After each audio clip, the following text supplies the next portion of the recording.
общепринятый. Ну там какой-то вот оптимист, значит, через боль. Соляри. Соляри. Конечно. Ведь оптимист. Я как раз хотел, наоборот, на все-таки разбитые машинки, чтобы это аварии, все плохо, а он оптимист.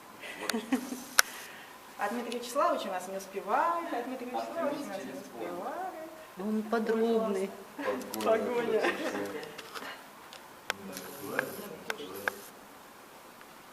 Дмитрий Вячеславович у нас Петя. Петя?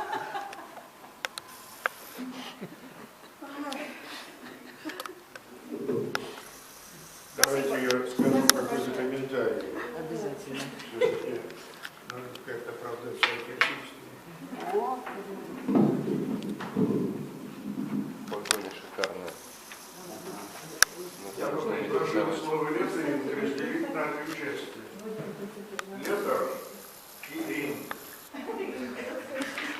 И вот то, что мы сегодня все вместе и каждый по отдельности пережил в своем опыте, это как раз и есть выход на ринг с буквами, со смыслами, с самим собой. Вот. Не знаю, согласятся ли со мной ученые и психологи, но мне кажется, что здесь диалог с собственным подсознанием, собственным каким-то внутренним «я». И если верить новейшим теориям относительно того, что мозг – это самостоятельное существо, живущее на очищительной коробке, то вот этот диалог с собственным мозгом. Мы невольно поставлены в ситуацию вопрошения самих себя. Что можно сделать со словом, которое мы миллион раз употребляли в своей жизни, и в голову не приходило посмотреть на него вот непонятно с какой точки зрения. И вдруг слово нужно изобразить. Вчера, когда мы немножко здесь обсуждали предварительно сегодняшнее действие, пришла в голову мысль о том, что мы осуществляем не что иное, как некий опыт, который, можно сказать, является одной из основополагающих идей учения Платона о том, что у каждой вещи есть некая идея, существующая независимо от этой вещи. И реальная вещь – воплощение этой идеи. Разные варианты воплощения, а идеи есть. Есть идея микрофона, но микрофон может быть каким угодно. Есть идея, мне досталось слова «немного», вот оно изображено этими, тут 7 буквами, но задача состоит в том, чтобы каким-то образом, по-русски слово звучит странно, отчудить, в смысле отчуждение осуществить, отчудить от привычного слова некий его смысл и вернуть этот смысл на бумагу уже не в виде слова, а в виде какого-то воплощенного смысла. Что, собственно, иллюстрирует прекрасно то, что там разложено. Это как раз вот эта манипуляция психологическая, можно сказать, интеллектуальная, такой своеобразный художественный или творческий интеллектуальный тренинг, осуществленный нами. Совершенно очевидно для меня, что если бы подобные опыты проводились с детьми с самого раннего возраста и последовательно всю оставшуюся жизнь, то количество талантливых, неравнодушных и к себе, и к природе, и к искусству людей было бы многократно больше. Во всяком случае, такого рода упражнения, как физические упражнения укрепляют телесное состояние человека, как такие упражнения укрепляют творческие, интеллектуальные, философские, я бы сказал, начало каждого из нас. Поэтому мы же с сами видим, и даже из комментария Натальи Борисовны прекрасно это было ясно, что тут все. Тут и язык, тут и творчество. И даже трудно сказать, вернее, трудно перечислить все области творческого нашего интеллекта, которые здесь задействованы. И лингвистические, и художественные. И полагаю я, хотя, казалось бы, этого поименно никто и не произносил, музыкальные, потому что ритмика не хочешь, не хочешь, ты обязательно что-то тут ритмизуешь, рифмуешь, выстраиваешь какую-то очень сложную систему. Да, да. Гармония, некая гамма. И вот потом, глядя на свою работу, уже отчужденно в ряду других, и на другие работы, начинаешь считывать смыслы и значения, которые сам, быть может, не сознавал. Но вот этот мозг, сидящий в голове, вот это понял, считал и заставил руку и глаз сделать то, что сделано. Поэтому с этой точки зрения это не наши работы. Это работа вот какого-то сложного существа или сложного процесса, неконтролируемого нами. Откуда пришло это наитие? Вот, ой, я, как вы сказали, я придумал что-то гениальное. Не вы придумали, это в вас придумалось. Вот это придумалось, теперь это надо выплеснуть. Теперь это надо осуществить реальными движениями руки и глаза, эмоций. Вот этот колоссальный комплекс очень интересных наших собственных внутренних движений и проявлений очень ценен. И если, и на этом я завершу, если задуматься, то каждый из нас получил колоссальное удовольствие. Вот это чувство внутренней радости и именно удовольствия, если его однажды испытать и осознать, можно поймать себя на мысли, черт возьми, мне это нравится. Я хочу еще испытать. Я хочу еще попробовать. Это же не на экзамен, не на чей-то высокий суд. Это на мой собственный суд и на суд людей, мнение которых мне интересно, дорого, и которые в той же самой ситуации, вот, что особенно здорово, мы все здесь равны, как в плане все голые, так и тут. Вот, какие есть, вот, что можем, то сделали. Вот мы как таковые. Поэтому замечательно, что есть такие уроки, хотя бы в одной школе Российской Федерации. И замечательно, что у ребят есть возможность это проживать. Я уверен, что если бы эти работы сохранились, и лет через 40 им их показали, они бы, во-первых, не поверили, что они когда-то были в состоянии это делать, и внутренне многие пролили бы горючие слезы, ведь я же мог, ведь это я сделал. И куда, и где это все, куда это все делось? Потому и делалось, что никакого дальнейшего развития не получило, никто не поливал этой живительной водой. А сам не догадался, что было сокровище, было это зерно, его надо было полить, выращивать. Но вот замечательно то, что есть люди, которые это умеют поймать и к этому приковать внимание, в том числе и наше. Мне искренне жаль те десятки людей, которые сейчас досыпают свои внутренние сны где-то продать, а они не здесь. Я думаю, немного теряю. Спасибо большое. Спасибо вам большое, что сказали. Спасибо, было интересно. Мне все очень точно поймали с вами. Если вы позволите, Одну секунду. Кстати, я хотел бы сказать, что если мы возьмем славянскую вещь 17 века, 16-го, скоро и современно, полюбопытствуйте. Это фантастика. Это абсолютно, вот, да, это чистый латынь. Абсолютно.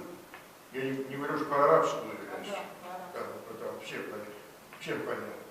Но попробуйте, даже вот бывая в церкви, где на церковно-славянском языке идут эти длинные надписи, под титлами там пропущенные буквы, расшифровывать очень интересно. Мы практически читать уже разучились где-то, но тем не менее можно расшифровать и понять. Это наслаждение. Как эти буквы вписаны одна в другую, как они взаимодействуют, как на одной палочке умещается буква Л, там, Н, Р, под титлом С наверху. Это совершенно изумительная вещь. Это вот это.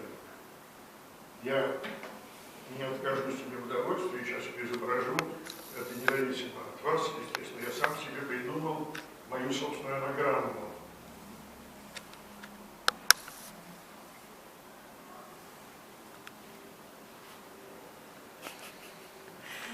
ВБ.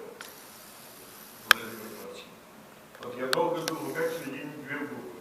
Если заглавные, они не соединяются. Они однотипные, там разница ничтожна. Но вот такие буквы, вот, пожалуйста, мне очень нравится этот рисунок. Я немножко неправильно изобразил. Пророчество поменьше, а эти повыше, подлиннее. Но тем не менее. Вот это тоже здорово, мне кажется, латынь. Это же логотип. Хотя логотип это отчасти латынь. Там такая граница очень. А мне очень понравилось ваше название Letter Link. Я, пожалуй, так и буду это теперь называть.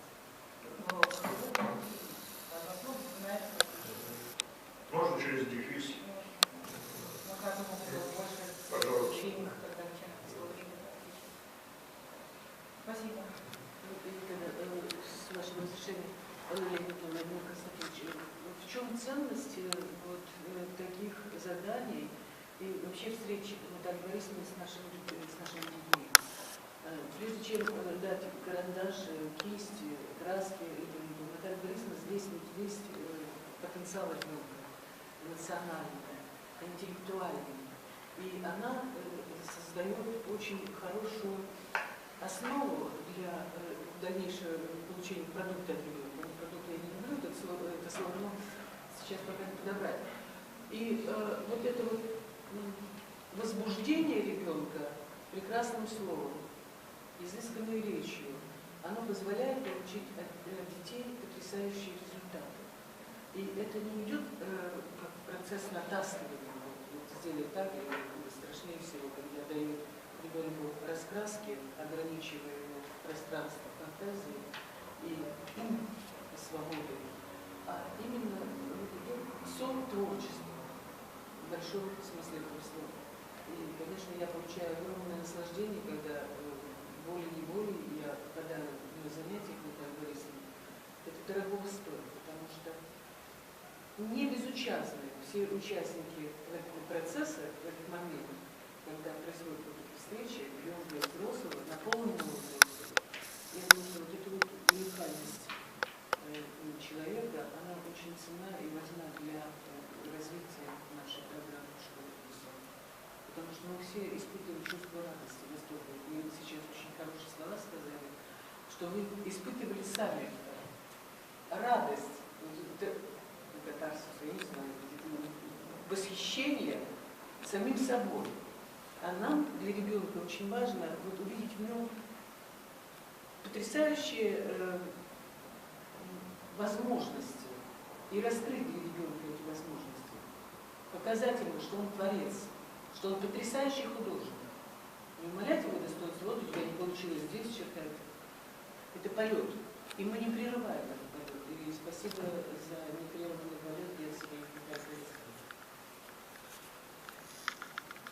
Я честно скажу, когда вы картинки показывали детские, я постоянно себя ловил на мысли, это дети сделали или профессиональный художник, которому 50 лет уже.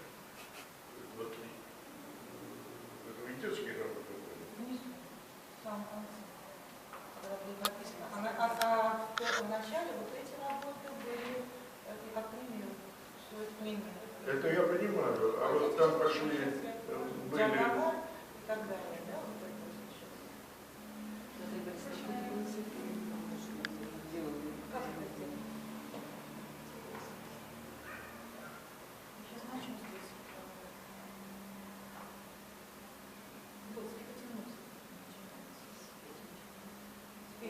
Даже работа Видно, Петра что это потрясающая. сделано, ну, технически так. Это понятно. Я имею в виду, я не техническую сторону беру, а именно замысел и... Это вот дети, которые вот, например, вот это вот детские пошли. Насколько детский ум изощрен, если впервые в жизни услышав слово и поняв элементарное объяснение, они выдают такие вещи. Я бы, например, в жизни не догадался слово «ставка» сделать вот так. Я бы сказала, что что-то это что-то, во что вставляется. Например, я хочу расширить, я как раз привела пример юбки. Например, мне юбка маловато, я только вставляю клин, я вставила туда клиночку. Юлия Борисовна, насколько вообще работа детей потом соответствует вашему объяснению? Если им не знакомо это слово, Большинство работ соответствует. то есть все-таки Все равно. есть некоторые... А любое слово можно объяснить его значение. Можно объяснить. И как раз они понимают его так четко и так наивно. Наивность, она абсолютно подпугает. Наивность это незнание. И первое впечатление свежее от этого слова, которое они только сейчас поняли его смысл, оно, наверное, не срабатывает. Вопрос скорее к другому, Наталья Борисовна. Насколько, какое влияние оказывает именно ваше объяснение? Вот если бы объяснили не вы, а я, делали бы они по-другому? Не знаю. В этом просто сложность, мне Не знаю. кажется. Попробуйте. Субъективная составляющая, насколько знакомое слово для ребенка, и потом вы объясняете, ваша точка зрения, ну, как мне кажется, в теории может повлиять на Может конечный повлиять, результат. конечно. Какие-то подсказки, конечно, я даю какие-то подсказки, безусловно, которые могут навести на мысль. Наталья, Я не говорю, как сделать. а если чистота эксперимента попробовать вот, Ничего не выдержать? объяснять. Нет, объяснить, дать просто какое-нибудь формальное объяснение из словаря. Вот прям дать слово и внизу формальное объяснение из словаря и каждому одинаково, посмотреть, как это реагирует. Вот, исключительно из того, что они Ну, сами. как эксперимент можно попробовать, да. Как эксперимент совершенно незнакомое слово. Явно, я должна быть уверена, что они этого слова не знают, правильно? Это не обязательно. Главное, чтобы трактовка была словарная. У всех был одинаковый вариант, и они подумали каждое слово. Вот, то есть там будет исключена субъективность объясняющего, а можно будет сравнить. Ну, а можно попробовать? Я не знаю, что получится. Можно на секунду развернуть? Вот тут, Петя, я точно ничего Вот не когда я знаю. увидел эту картинку безразмерность, у меня была мысль, просто ударила, можно сказать, как молния. Представьте себе, что некий поэт с именем написал, издает сборник стихов под названием «Безразмерность». И художнику заказывается обложка. Да, Абсолютно. Слово обложка, это обложка слова. Да. В общем, в принципе, то, что вот мы хотели, это обложка слова. Да? Абсолютно. Это обложка. Абсолютно гениальный рисунок. Вот даже не нужно ничего технически менять. Именно так. Да, может быть, если бы даже была бы сделана черная башня, была бы гладкая, не было бы вот этого, да? Да. Именно так. Вот вы употребили слово «наивный». Наивный не в смысле детский, такой, ну, неискушенный. Ну, чистый, скажем так, да, может быть, ничем не затуманен. Вот когда мы берем искусство древних народов, так, Крито-Микенская Греция или даже неолит, в западной терминологии это искусство называется наивным. Вот в этом смысле. Это искусство беспримесное, это прямая реакция тогдашнего человека, не знающего никакого чужого опыта. Это мое собственное видение. Или традиционная культура, где народ выступает обезличенно, как некое единое этнокультурное тело. Вот это наивное искусство. И в этом смысле вот такое представление, тут, правда, очень, очень сложный момент. Наши дети, это 19 века, Да. они уже много видели, о многом слышали, как бы насмотрены. Может быть, здесь присутствует, привнесено уже нечто. И я подозреваю, что человек 15 века такую вещь не написал. Едва ли. Потому что другое. Вот это крайне любопытно. Ну, такое исследование, думаю, что и невозможно. Но если вернуться опять вот к этому наивному мировосприятию и сравнить с тем, что мы сейчас придумываем, вот это очень любопытно. Я понимаю, что это безнадежное дело, попытаться каждому проанализировать, что промелькнуло в сознании при поиске ответа на вопрос, что мне с этим делать, как это изобразить, в какой логике. Вот. У ребенка этих вопросов нет. И этим ценно его произведение. Мы, не знаю, насколько это глагол или это слово удобное, в какой-то степени это вымученная работа. Мы себя заставили что-то сделать. 12 лет человек себя не заставляет. Он этого не умеет еще делать. Получится, не получится. Получилось. Вот снизошло и получилось. Абсолютно